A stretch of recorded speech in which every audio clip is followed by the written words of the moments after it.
Hello, my name is Brother Sean and I'm a lay monastic Franciscan monk, and I come to you with some personal thoughts about an issue that challenges many of us in society: deceitfulness.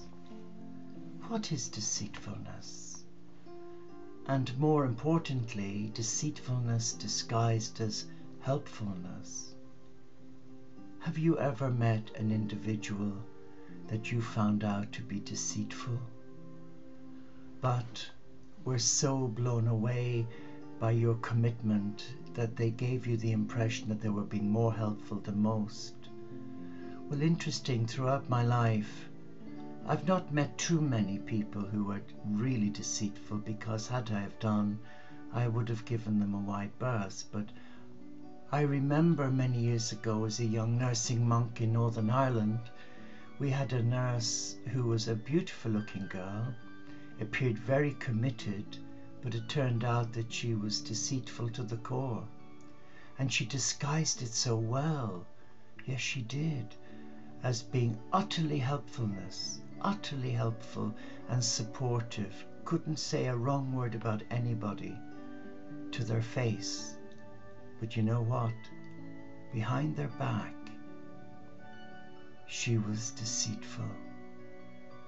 And she was cunning with it, because she was playing a game with the feelings of her victims.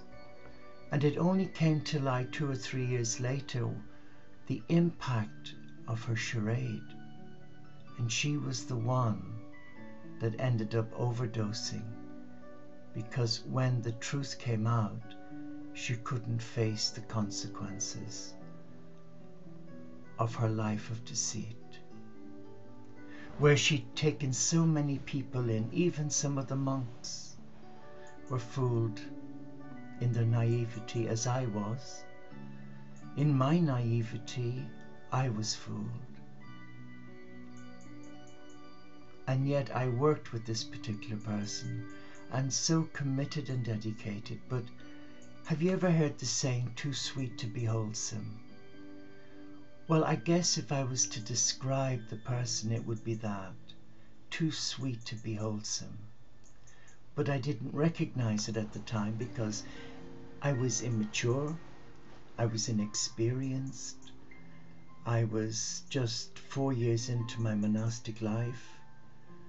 I wasn't weathered, as they used to say, where I was a good all-rounder, having lived the life for a number of years. But I did often wonder why the older monks never bothered with this particular person, because I guess they knew that it was all a charade. And what is so disconcerting is that you meet people like that today in public life, in the established church. Wherever you have individuals or human groups, you will always find one who is utterly helpful and always singing your praises. Oh, you're marvelous. You know, you do this. Where would we be without you? But behind your back, they're deceitful. They're deceitful because they're jealous. They're threatened by their own inadequacies, but they cover it up so well. And I guess the older we get, they say you get wiser. Well, the problem I have is that I'm still naive, and I never want to change that. I don't want to become streetwise. I don't want to model my life on the values of the world, because I see what goes on out there. I see man's inhumanity to man on a grand scale when I turn on the TV news, so I know what I'm praying for in my midnight prayer. But when you live in a community like ours, and you discover a member or members who have an agenda and who go behind your back and are planning, plotting and scheming, and you become aware of something but not quite sure what it is, because their tracks are so well covered, That is deceit. And however well we disguise the word deceit, the individuals appear so helpful and can't do enough for you. And you fall hook, line and sinker into the trap of deceit. You actually become a pawn in the game of deceit. But deceit, cowardice, lack of commitment, there's no real place for them in society, but they exist and they thrive on it, and many make money out of it through profiteering. Yeah, but I feel sorry for them, don't you? Don't you feel sorry for someone who lives that kind of sham, because they get found out? And the truth always prevails, so we're told in Scripture. The truth always finds the heart out. But I have a simple rule in my life, and my family know of it. And 3 members of my family I found out to be telling absolute porkies, deliberate lies, and I had to walk away. If I ever find anyone that tells a lie, a culpable lie, to cover another lie, I can't be their friend. That's not to say I'm better than they. No, you can never trust a liar. And I guess I've met plenty in my life, but I could never be a friend to someone who actually lies. Because when you lie, you are not only dishonest, you're weak, and you're capable of real anarchy.